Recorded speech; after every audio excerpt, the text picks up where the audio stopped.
touching this page. Yay! All right. I have two shapes. They're touching each other, but they're not connected. They're two. Let's say you want to make something that has a hole in it. A little bit bigger. So I want to make this have a hole in it, like a cup, so I can store pens or my glasses or something random. You know, make it a dish for my fish or my little cat that likes to drink milk, whatever. So what we want to do is we're going to create a hole. We have two different shapes that are gray. These are our hole shapes. So you can be the box or you can be the circle, just depending on, or the cylinder, excuse me, depending on what shape you're using. And you might have to gauge it just depending on what you're making, but I'm going to use, of course, my cylinder shape. So I'm going to take it and I'm going to place it right on top of my cylinder. I'm going to center it just a little bit, make sure it's a little even. And I'm going to make it a little bit wider. You don't have to. Make it whatever size you like, that hole you want to be.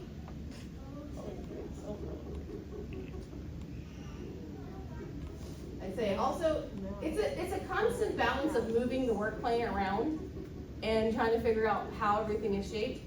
When I first started doing this, and I had to teach a class like the next day, I made so many mistakes. Because just learning, right? I'm gonna make this a little bit taller because I want it to be deep, but not too deep. So here's what we're gonna do. We have this little cylinder shape. It's see-through. This is what we use to make holes or cut things. I'm gonna click on this arrow, and I'm gonna sink it right down into my shape. And you see where the box is? Inside that little, the orange spot? That's the bottom of that hole shape. It's hard to see, so. This right here is the bottom of my hole shape, and that's how you can gauge how low you want it. If you're trying to make a solid hole, what I say is do this, is take your little arrow, click on it, and then push it all the way through, so you see it kind of go out of the work plane. Actually, I didn't make my cylinder longer. Perfect. So now, if I do that,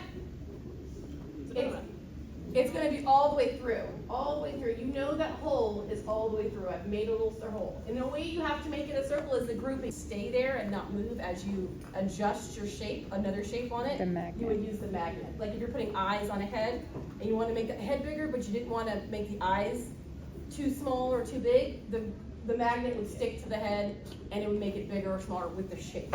So those two shapes, and there's more stuff.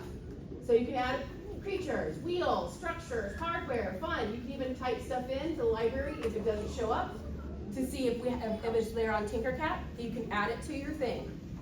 So as you guys, I want you guys to just kind of go and have fun and create, trying to make some stuff. Keep in mind, the work plane of this is set to millimeters, not inches. If I made it inches, it would be way, way, way too big on the screen. So it's in millimeters. And if you want to see how big it is, if you touch one of the little white squares, it'll give you the measurement. So 67.00 millimeters by 71.00 millimeters, and then the height is 41 millimeters. So that'll show you how big it is. You can do the conversion in your head if you're really, really smart. If you aren't, like they're not good at math like me, you pull out the old phone. Is it 8 millimeters per inch? I forgot how many. Sure. Oh, I need to Google it. I got it. It could be.